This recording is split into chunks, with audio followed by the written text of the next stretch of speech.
Assalamualaikum warahmatullahi wabarakatuh. Oke, kita lanjutkan. Tadi kita sudah menentukan atau belajar tentang menentukan banyaknya ruang sampel dari sebuah kejadian, yaitu nomor 17.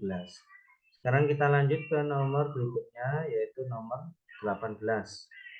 18 ini masih berkaitan dengan peluang, ya. Dari beberapa kejadian A sampai E ini, manakah yang termasuk kejadian pasti, mungkin, atau mustahil? Gitu ya.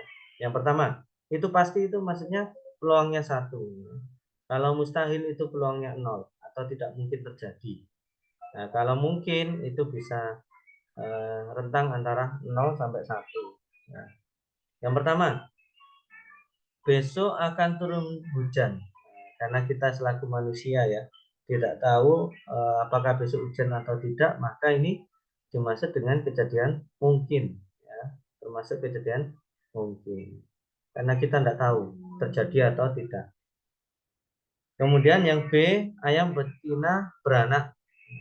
Karena ayam itu kita tahu bertelur, berarti kalau di sini pernyataannya ayam betina beranak, berarti ini mustahil, tidak mungkin terjadi, gitu ya, karena ayam selalu bertelur. Kemudian yang C, jumlah dua bilangan genap adalah genap, ya. Maksudnya itu gini, misalkan saya punya 6 itu genap, ditambahkan dengan bilangan genap yang lain, itu adalah hasilnya pasti genap. Misalkan lagi, min 2 itu genap juga, ditambahkan dengan 6, 4, hasilnya genap juga, ya. Kalau saya punya min 10 gitu ya, saya tambahkan dengan min 6, min 16, ini juga genap gitu ya. Artinya ini pasti kalau dua bilangan genap saya jumlahkan pasti hasilnya genap. Nah, maka ini dinamakan kejadian pasti terjadi. Nah, karena saya tidak mungkin menemukan dua buah bilangan genap kalau saya jumlahkan tidak genap. Tidak mungkin ya, pasti hasilnya genap. Kemudian yang D, semua bilangan prima pasti ganjil. Coba kita lihat bilangan prima itu adalah kalau saya cacat anggotanya 2, 3, 5, 7, 11, 13, ya, 17 dan seterusnya, gitu ya, banyak. Jadi bilangan prima itu apa? Bilangan prima adalah bilangan yang hanya memiliki dua faktor saja, ya. Jadi 9 itu bukan bilangan prima karena 9 itu punya tiga faktor, yaitu 1, 3, dan 9. Sedangkan angka di sini hanya memiliki dua faktor saja. Contohlah 7 gitu ya. 7 hanya punya faktor 1 dan 7. Tidak ada yang lain. Oke, kita kembali ke soal. Semua bilangan prima pasti ganjil. Di sini kita lihat ternyata 3, 5, 7, 11 dan seterusnya ini ganjil, kecuali 2 di sini. Nah, kecuali 2. Artinya apa? Berarti tidak semua bilangan prima itu ganjil, atau negasinya ada bilangan prima yang tidak ganjil, yaitu angka 2. Maka di sini eh, tidak pasti ya.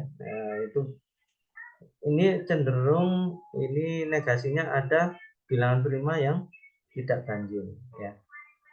Berarti kalau di sini kurang tepat kalau seandainya kita masukkan ke kejadian mana, mungkin kalau pasti kan jelas tidak ya, karena di sini ada genap. Kalau mustahil itu